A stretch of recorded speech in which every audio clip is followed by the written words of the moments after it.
तो किसके साथ गुजारोगी जिंदगी? उस सलमान के साथ? हाँ, मैं सलमान के साथ जिंदगी गुजारूंगी क्योंकि मैं और सलमान एक दूसरे से प्यार करते चाहिए कि फराह इतनी क्यों गुस्से में बोल रही थी?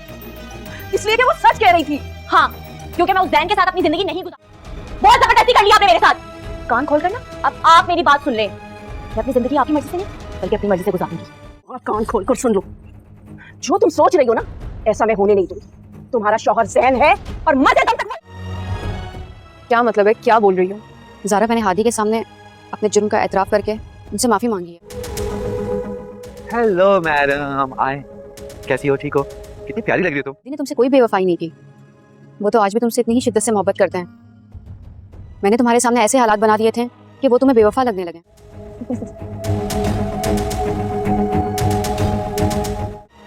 मैं जानती हूँ ज़ारा, जब तक तुम मुझे माफ़ नहीं करोगी हादी भी मुझे माफ़ नहीं करेंगे। हादी के दिल में तुम्हारे लिए बदगुमानी मैंने पैदा की थी और इसके लिए मैं तुमसे दिल से माफ़ी मांगती हूँ। तो अब्बा को भी मेरी बात पे यकीन आ गया है। कोर्ट से मैं ज़ैन की सारी जायदाद अपने नाम करा लूंगी और फिर हम अपनी नई जिंदगी का आगाज करेंगे। क्या कर रहे हो मेरे साथ? आगे खड़ा मुझे। ज़ैन क्या कर रही हो? जिंदगी गुजारना चाहती हो? खुदा, क्या कर रहे हो मेरे साथ? आगे खड़ा मुझे। इसे बता दो तुम इसके साथ खुश नहीं हो, इसके साथ नहीं रहना चाहती। फराह बेगम ने जो बातें मुनीर और आलिया को बताई हैं उन दोनों को तो यकीन ही नहीं आ रहा कि उनकी बेटी इतना कुछ कर सकती है। और ख़ास करके मुनीर साहब समझते हैं कि अब यहाँ पर फराह बेगम झूठ बोल रही हैं। वो अब तक समझते रहे कि उनकी बेटी ज़्यादती कर रही थी, लेकिन उन्होंने जब फराह बेगम की बातें सुनी तो उनको यकीन आ गया कि अब तक मेहरू जो आकर बताती रही है वो सच है और जो वो समझते रहे वो गलत है। यहाँ पर मुनीर साहब को जो अंदाज़ा है एक बार फिर से गलत हो चुका है, लेकिन आलिया बेगम जो है वो अपने दिल में शर्मिंदा और मलामत है क्योंकि वो अपनी बेटी की करतूतों को जानती है। उसने तो शुरू दिन से लेकर आज तक अपने शोहर को हर बात से बेखबर और अनजान ही रखा। अपनी बेटी पर हमेशा पर्दे डालती रही और उसको उल्टी रास्ते पर चलने पर मजबूर करती रही और उसका साथ देती रही। लेकिन असलम साहब, मुनीर साहब ये समझ रहे हैं कि फराह बेगम यहाँ पर अब ज्यादती कर रही हैं। अपने बच्चों को एक तो घर से निकाल दिया, दूसरा जबकि वो मनाने आए तो उल्टा अपना एटीट्यूड दिखा रही हैं और उनको वापस घर बुलाने के बजाय सिर्फ अपने बेटे ज़ैन को वापस लाना चाहती हैं। और मेहरू की तो इस घर में कोई औकात और कोई हैसियत ही नहीं है। खैर, मुनीर साहब ने जब फराह बेगम की बातें सुनी तो वहाँ से गुस्सा होकर निकल आए और घर आकर उनको लगा कि उनकी बीवी और बेटी जो है वो हक पर है और अब वो भी उनकी सफ़ में शामिल हो चुके हैं। और अपनी बेटी के सर पर हाथ रख के कहते हैं कि अगर तुम्हारा हक तुम्हें तुम्हारी सास नहीं देती तो याद रखना कि तुम्हारा बाप का हाथ तुम्हारे सर पर अभी सलामत है और मैं तुम्हें तुम्हारा हक हमेशा और ज़रूर दिलवा कर रहूँगा। तो यहाँ पर अब मेहरू को लगता है कि उसके बाबा भी उसकी साइड पर हो चुके हैं और आलिया भी शुक्र का कलमा पढ़ती है कि ज़िंदगी में पहली बार मुनीर ने उनकी बात पर यकीन किया और उनका साथ देने का इरादा कर लिया है। अब यहाँ पर जो है मेहरू वो और ज़्यादा दिलेर हो चुकी है क्योंकि उसे लगता है कि अब उसको उसके बाबा की भी सपोर्ट हासिल है। वो धड़ल्ले से जाती है और सलमान से मिलती है, सलमान को बुलाती है, छुप छुप कर जाती है और ज़ैन को घर में यूं ही छोड़ जाती है। ज़ैन को घर में अब आलिया बेगम भी बर्दाश्त नहीं कर पा रही, यहाँ तक कि अब तो उनके घर की जो मुलाजमा है वो भी ज़ैन को बातें सुनाती है और ज़ैन को बावला और पागल कह कर पुकारती है। ज़ैन यहाँ पर बहुत ज़्यादा तंग हो चुका है, लेकिन मेहरू के प्यार की खातिर मजबूर है और उस मेहरू की खातिर सब कुछ बर्दाश्त कर रहा है और यहाँ पर रह रहा है।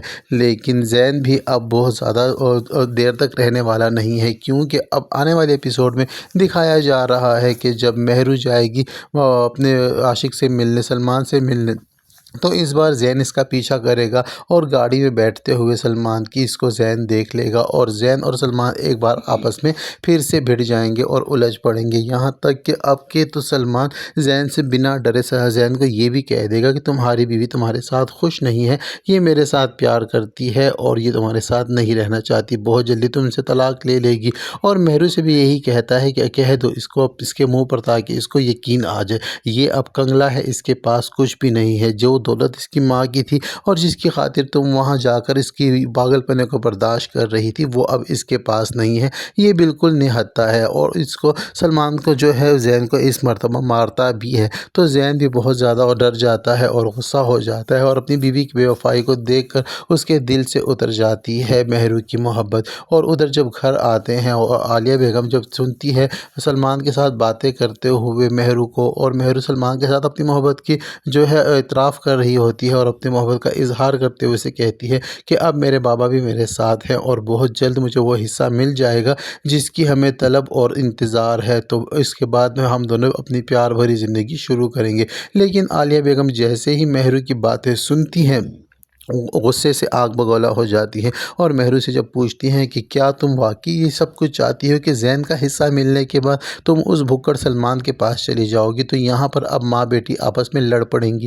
تو مہرو انتہائی بدتمیزی والے انداز سے اپنی ماں کو کہتی ہے کہ بالکل میں نے اپنی زندگی کا فیصلہ پہلے آپ کی مرضی سے کیا تھا اور مجھے یہ صلہ ملا ہے، اور اب میں اپنی زندگی خود جینے کا اختیار رکھتی ہوں اور میری مرضی میں جہاں جاؤں جس کے ساتھ رہوں اس میں آپ کون ہوتی ہیں مجھے روکنے والی۔ تو اس بار عالیہ بیگم نے بھی انتہا کر ہی ڈالی، آخرکار اس کی غیرت بھی جاگ ہی پڑی۔ وہ اپنی بیٹی کو بالوں سے پکڑتی ہے اور زوردار ایک تھپڑ لگاتی ہے اور اسے دھمکا کر کہتی ہے کہ یاد رکھو کہ تمہارا شوہر مرتے دم تک زین ہی رہے گا اور میں تمہیں کسی اور کا نہیں ہونے دوں گی۔ تو یہاں پر مہرو جو ہے وہ اپنی ماں کو دھکا دے کر وہاں سے نکل جاتی ہے۔ ادھر دوسری جانب اگر بات کی جائے زارا اور ہادی کی، تو ان کا مسئلہ بھی اب جو ہے حل ہونے والا ہے، کیونکہ مریم نے پختہ ارادہ کر لیا ہے۔ مریم نے ہادی کے سامنے اپنے جرموں کا اعتراف کیا اور اس کو ساری حقیقت بتا دی کہ کیا کچھ ہوتا رہا ہے ہادی کے پیٹھ پیچھے۔ ہادی کو سب کچھ جاننے کے بعد بہت زیادہ دکھ بھی ہوتا ہے اور اس کو لگتا ہے کہ اب زارا کو وہ کیسے منائے گا۔ تو یہاں پر جو ہے مریم اس نے یہ بھی ارادہ کر لیا ہے کہ وہ جاتے ہوئے سب کچھ ٹھیک کر کے جائے گی، کیونکہ مریم نے تو اپنے گھر جانے کا ارادہ کر لیا ہے۔ مریم جب یونیورسٹی جاتی ہے تو زارا سے اس کا سامنا ہوتا ہے، تو زارا کو روک کر بات کرتی ہے، تو زارا جانے لگتی ہے تو مریم اسے کہتی ہے کہ نہیں، آج تم نہیں جا سکتی، تم نے آج میری بات سننا ہی ہوگی، اور ساری بات اس کے آگے کھول کے رکھ دیتی ہے اور کہتی ہے کہ میں تمہاری مجرم ہوں، ہادی نہیں، ہادی تو بے گناہ ہے، میں نے تو غلطی کی ہے اور میں نے اپنی غلطیوں کی اور اپنے گناہوں کی معافی ہادی سے بھی مانگی ہے، لیکن میں یہ بھی جانتی ہوں کہ اگر تم مجھے معاف نہیں کرو گی تو ہادی بھی مجھے معاف کرنے والا نہیں ہے۔ یہاں پر زارا جو ہے بہت ہی حیرت کے ساتھ مریم کے چہرے کی طرف دیکھتی ہے اور سوچ میں پڑ جاتی ہے کہ کیا میری محبت اتنی کمزور تھی کہ میں کسی کے بہکانے سے بہک گئی اور میں نے ہادی جیسے مخلص انسان پر شک کیا۔ یہاں پر زارا جو ہے وہ بھی اب شرمندہ ہے اور اس کو سوچنا پڑے گا اپنے رویے کے بارے میں کہ اس نے جس قسم کا رویہ رکھا ہادی سے، کیونکہ زارا کو چاہیے تھا کہ آنکھوں دیکھا حال جو ہے وہ ہادی کے آگے رکھتی اور ہادی کے ساتھ بیٹھ کر ڈسکس کرتی اور اس سے پوچھتی، لیکن ہادی کو تو سچائی کا موقع زارا نے دیا ہی نہیں ہے۔ یہاں پر اب ہادی بھی ناراض ہے اور ہادی بھی چاہتا ہے کہ ہادی کے ساتھ جو کچھ کیا ہے زارا نے، جس طرح کا بیہیویئر کیا ہے، زارا خود آئے اس کے پاس اور آ کر اسے منائے، اور ایسا ہی ہوگا کیونکہ ہادی کو بہت پسند کرتی ہے زارا اور شروع دن سے دل سے پسند کرتی ہے اور اس کے بغیر رہ بھی نہیں سکتی، اور جیسے ہی زارا کی غلط فہمی دور کرے گی مریم تو یہ سب معاملہ خود ہی خود ٹھیک ہو جائے گا۔